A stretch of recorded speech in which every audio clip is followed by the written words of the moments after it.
The Darkening Age. The Christian Destruction of the Classical World by Catherine Nixey. Chapter 9. The Reckless Ones. For the wisdom of this world is foolishness with God.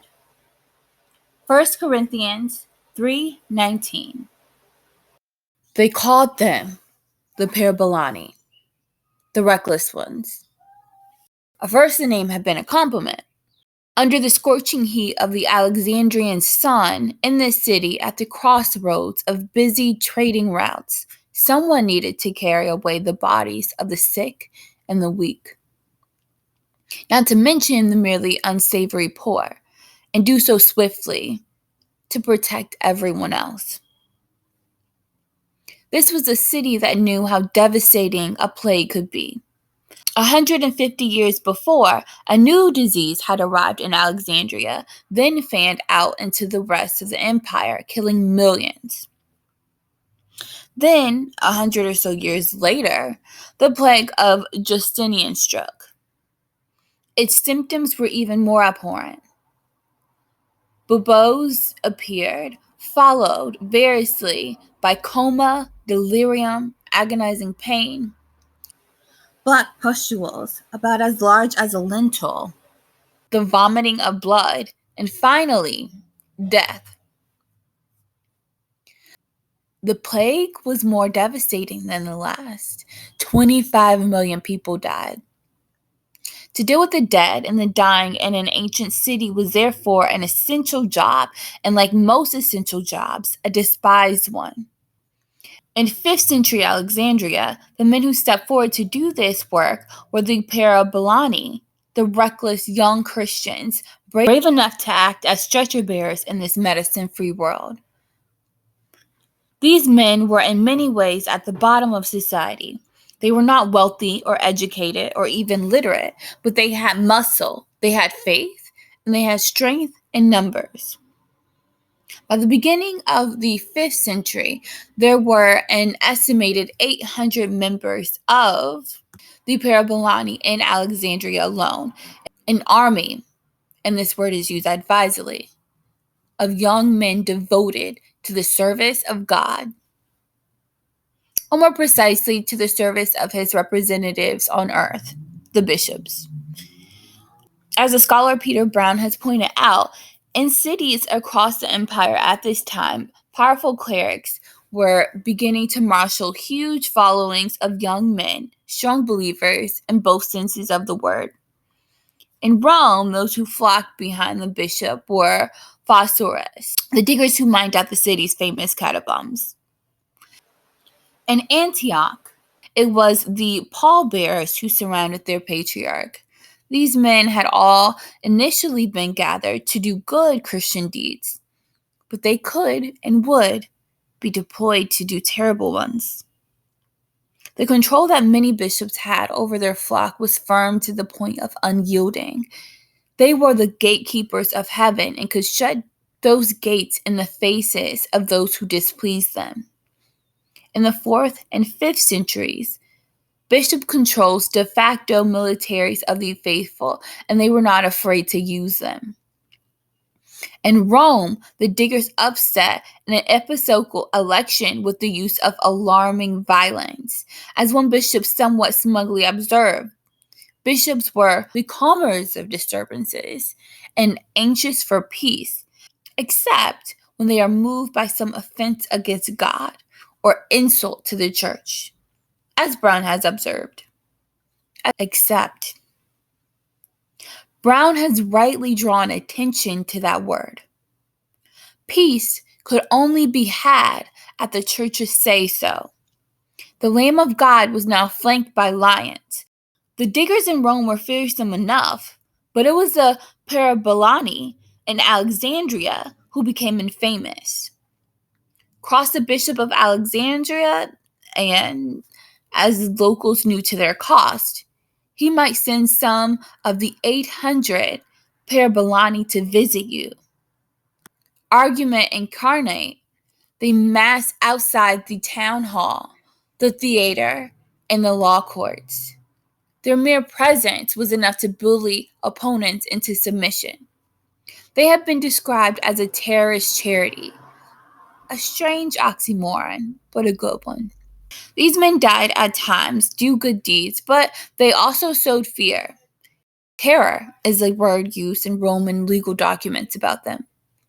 One day, in AD 415, the parabolani would go much further than merely threatening violence. On that day, they committed one of the most infamous murders in early Christianity. Hypatia of Alexandria was born in the same city as the parabolani and yet a world away from them. While they spent their days toiling among the filthy and the dying, this aristocratic intellectual spent her days working with abstract mathematical theories and astrolabes. Hypatia was not only a philosopher, she was also a brilliant astronomer and the greatest mathematician of her generation. The Victorians, who became much taken with her, granted her other graces posthumously. One famous painting shows her draped naked against an altar, her nubile body shielded by little more than her tumbling tawny locks.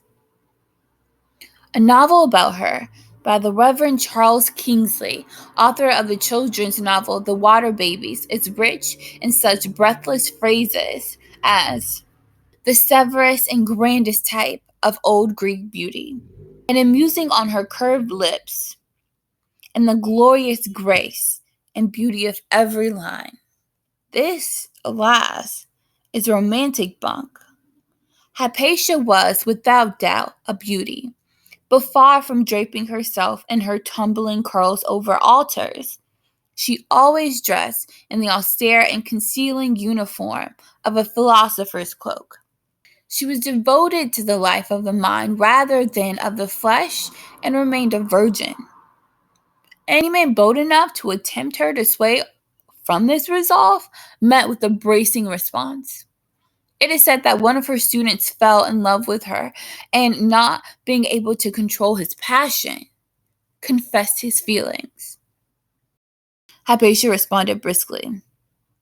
She brought some of her sanitary towels and threw them before him and said, "You love this, young man, and there is nothing beautiful about it." The relationship, understandably, went no further. By the early 5th century AD, Hypatia had become something of a local celebrity. Alexandria was a city that had, for hundreds of years, been enthralled to its intellectuals.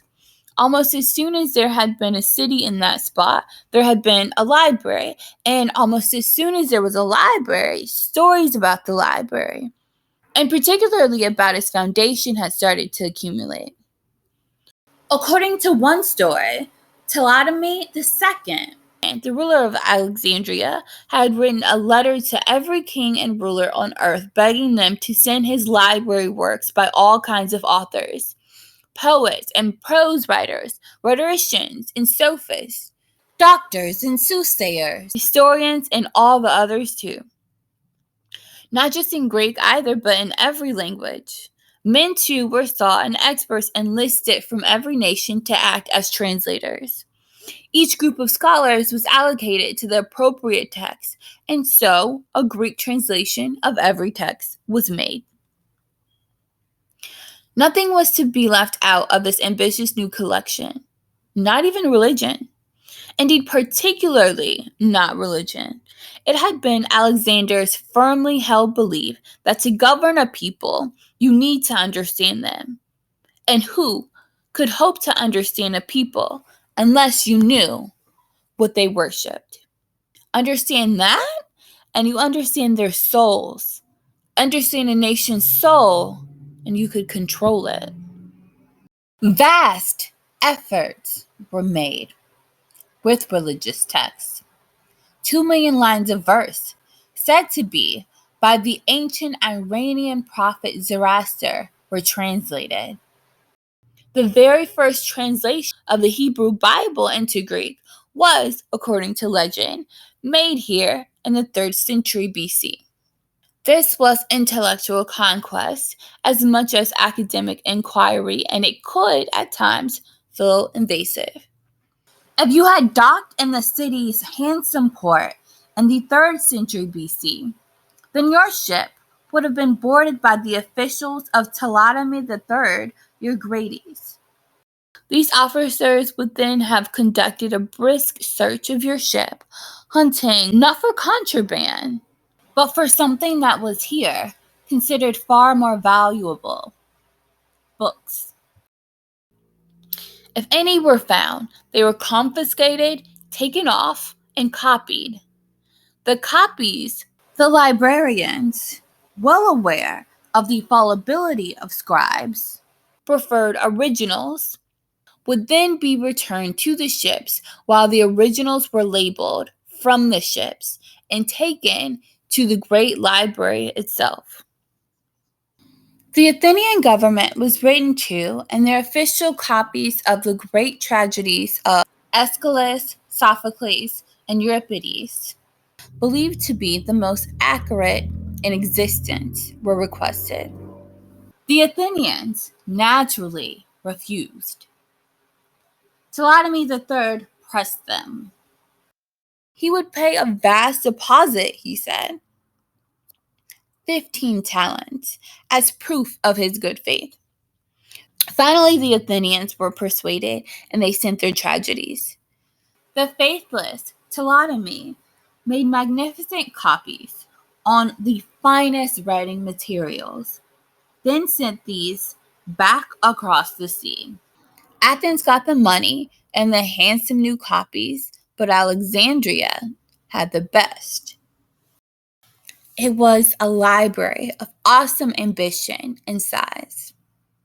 The number of scrolls that it held is contested, but estimates of the collection give an idea of its extent, and they are astonishing.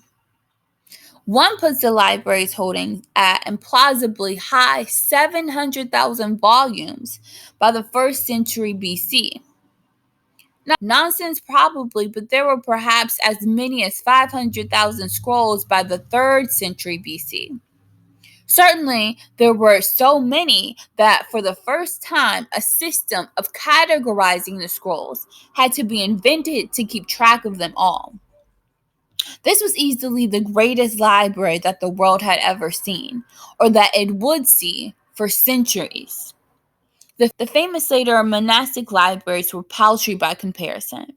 The earlier ones held around only 20 books, and even the major libraries of the 12th century contained no more than 500 or so. And so naturally, such collections were heavily weighted towards Christian texts. It took well over a millennium for any other collection to come close to what Alexandria had achieved in terms of volume, and longer still before any other library demonstrated such intellectual omnivoreness. By 1338, the Library of Sorbonne in Paris, the richest in the Christian world, offered a theoretical 1,728 works for loan, 300 of which, as its registers noted, it had already managed to lose. It wasn't only books that Alexandria collected, but intellectuals. Scholars here were treated with reverence and to some marvelous facilities. Together, the great library and the museum provided them with a charming existence. There were covered walkways to scroll through, gardens in which to rest, and a hall to lecture in. Academics were also given a stipend from public funds, board, and lodging, and meals in an elegant domed roof dining hall. There may also have been, somewhat incongruously, a zoo. The intention of all this was to lure the empire's intellectuals here, and it worked. Some of the most brilliant minds of the classical period flocked there to write, read, study, eat those free meals, and of course, to bicker. In populous Egypt, one Vangary observer wrote, Many cloistered bookworms are fed, arguing endlessly in the chicken coop of the muses. The brilliant mathematician and physicist Archimedes, who famously stepped in a bath, noticed its water move and announced, "Eureka!" had studied here.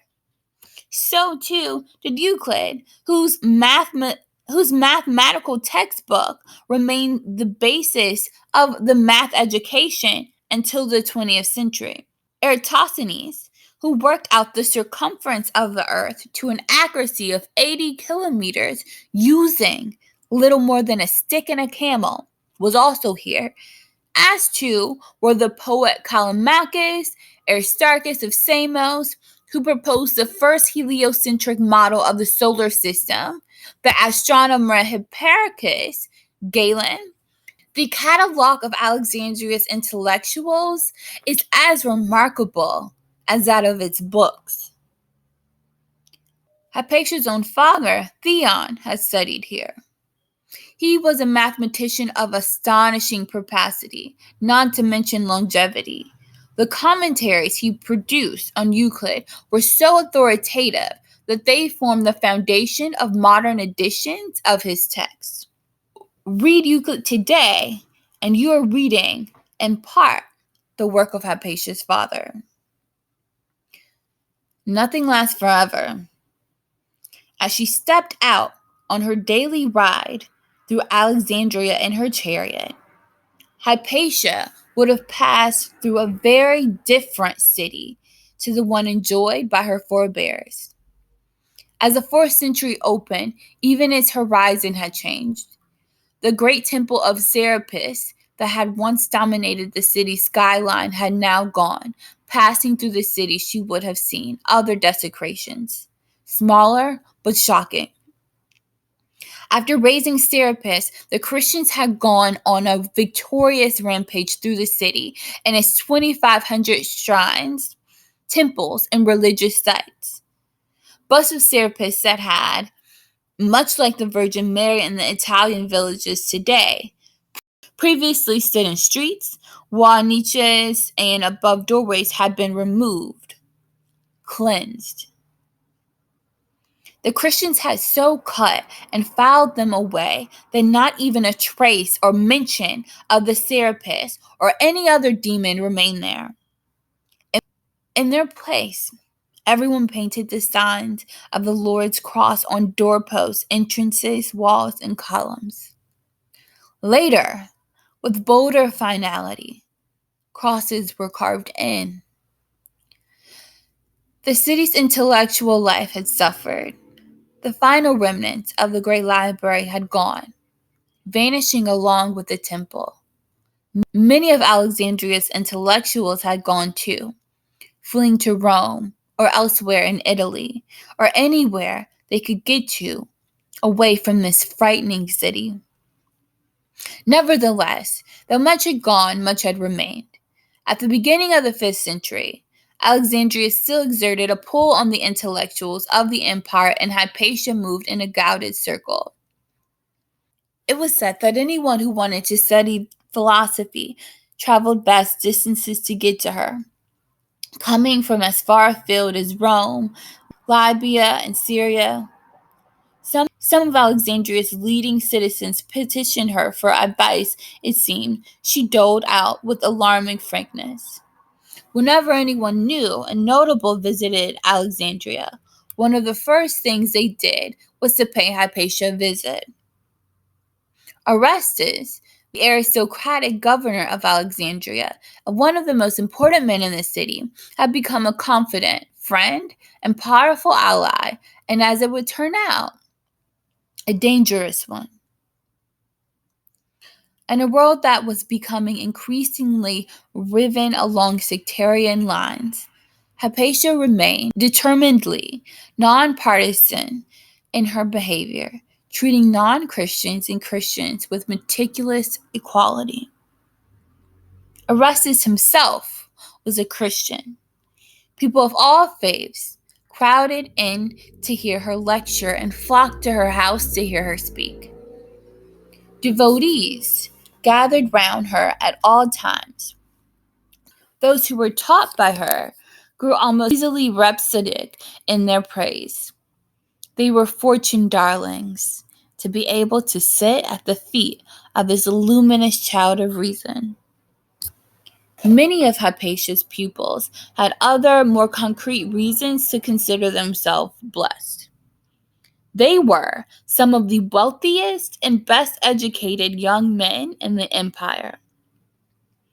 When away from Alexandria, they wrote each other fondly affectionate letters from their country villas, extorting the virtues of simple rural life with the enthusiasm of those who have never had to do simple rural work.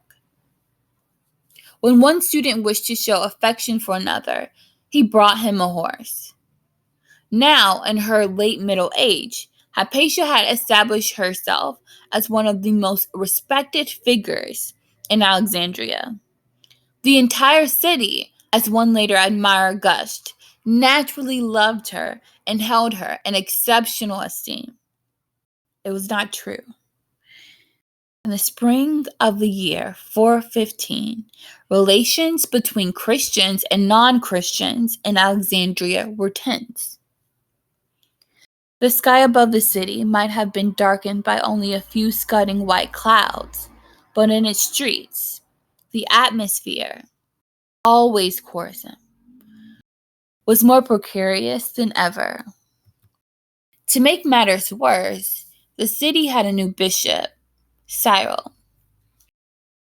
After the zealot Theophilus, many Alexandrians must have hoped that their next cleric would be more conciliatory. He was not. But then his breeding hinted at as much. He was, after all, Theophilus' nephew, and true to family form, he was a thug. Cyril had not been in power long before he showed himself to be, if anything, more vicious than his uncle. Even Christians had reservations about this brutal and ambitious man.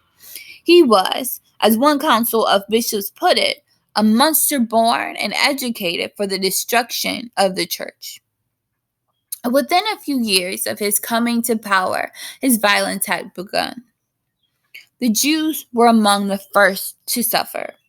The population of Jews in Alexandria was large, and according to legend, had itself benefited from the city's bibliomania. Ptolemy II, or so the story goes, had been desperate to find scholars who could translate the mysterious but highly respected Jewish writings for him so that they could be added to the library's collection. However, no Greeks could fathom the script in which they were written, so Ptolemy had asked the Jewish leaders for help. They had agreed to send him some leaders as translators, but there were terms.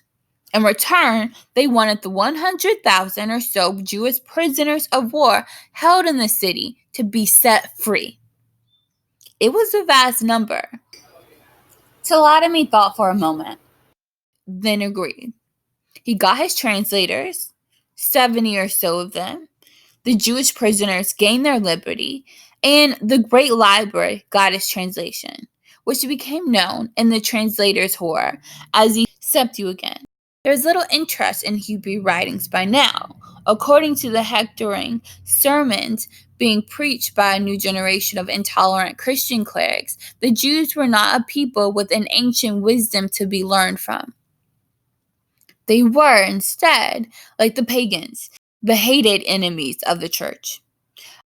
A few years later, the preacher, John Chrysostom, said that the synagogue is not only a brothel, it is also a den of robbers and a lodging for wild beasts, a dwelling of demons, a place of idolatry. St. John Chrysostom's writings would later be reprinted with enthusiasm in Nazi Germany. At that moment in Alexandria, this modern Christian's dislike of Jews burst into outright violence. A Christian attempted to regulate the dancing and theatrical displays, apparently much enjoyed by the city's Jewish population, started a complicated chain of reprisals that climaxed in a Jewish attack on some Christians. Some were killed in the attack, and Cyril was provided with the pretext he needed. Mustering together a mob of the parabolani, as well as some of the merely brutal and enthusiastic, Cyril set out.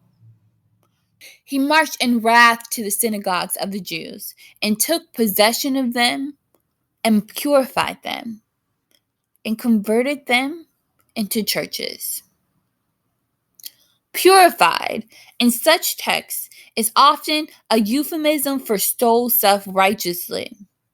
The Christians then completed their work by purifying the Jewish assassins of their possessions, stripping them of all they owned, including their homes. They turned them out of the city into the desert. Orestes looked on in horror. He was an educated man and one who, much like his good friend, refused to live his own life along sectarian lines, despite the increasingly hysterical atmosphere of the time. Ostensibly the most powerful man in the city, he was nonetheless unable to stop this uprising. A mere governor's retinue was no match for 800 marauding, muscular parabolani. Moreover, Orestes knew well how determined Cyril could be. The bishops had previously tried to set his spies on Orestes, ordering them to follow the governor as he went about his business around the city. And presumably, as he called on Hypatia too. Surrounded by informers, powerless to retaliate, Orestes took the only action he could in the face of Cyril's aggression. He wrote to the emperor to complain about it. Cyril, in turn, went to see Orestes. If Orestes had expected an apology from this belligerent man, he was to be disappointed. What he received instead was piety. When he approached the governor, Cyril had out a copy of the Gospels toward him, believing, or so the Chronicle says, that respect for religion would induce him to lay aside his resentment. It was an infuriatingly ostentatious act, and unsurprisingly did little to end the quarrel. The atmosphere in the city darkened. The number of Cyril's militia swelled.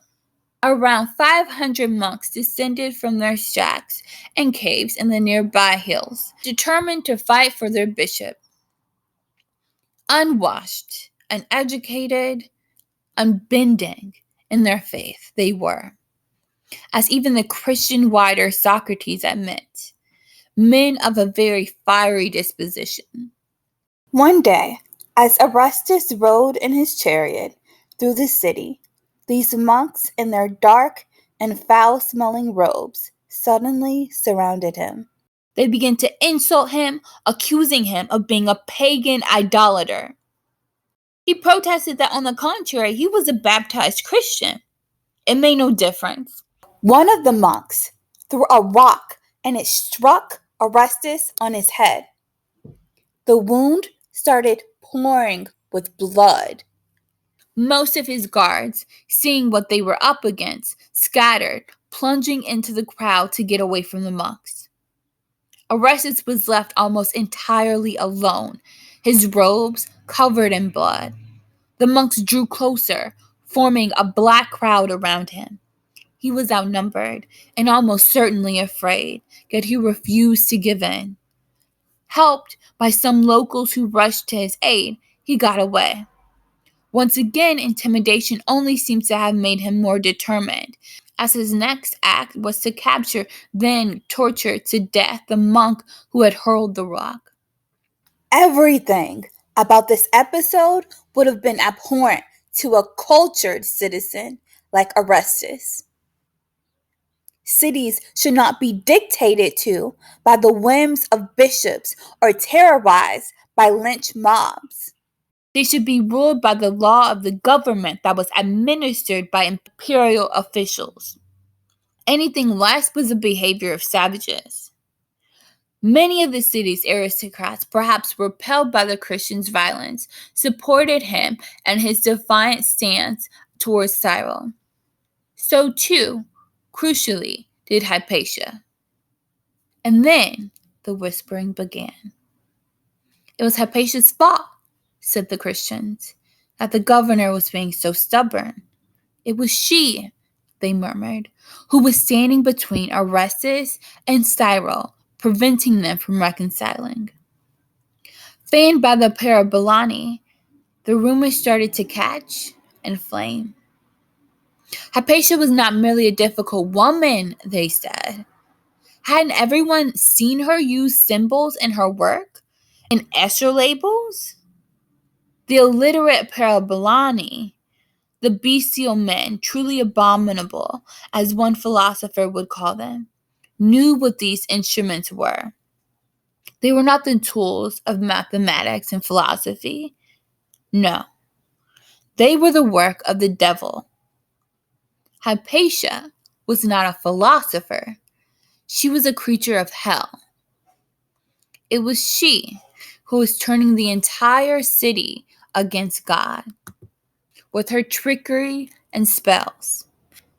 She was atheizing Alexandria. Naturally, she seemed appealing enough, but that was how the evil one worked.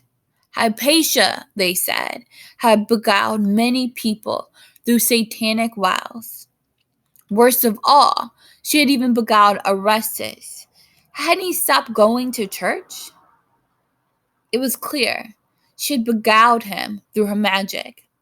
This could not be allowed to continue.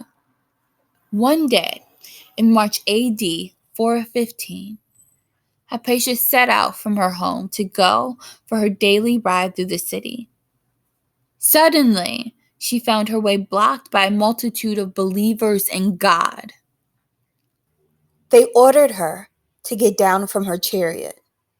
Knowing what had recently happened to her friend Orestes, she must have realized that as she climbed down that her situation was a serious one. She cannot possibly have realized quite how serious. As soon as she stood on the street, the parabolani, under the guidance of a church magistrate called Peter, a perfect believer in all respects in Jesus Christ, surged around and seized the pagan woman. They then dragged Alexandria's greatest living mathematician through the streets to a church. Once inside, they ripped the clothes from her body and, using broken pieces of pottery as blades, flayed her skin from her flesh. Some say that while she still gasped for breath, they gorged out her eyes. When she was dead, they tore her body into pieces and threw what was left of the luminous child of reason onto a pier and burned her.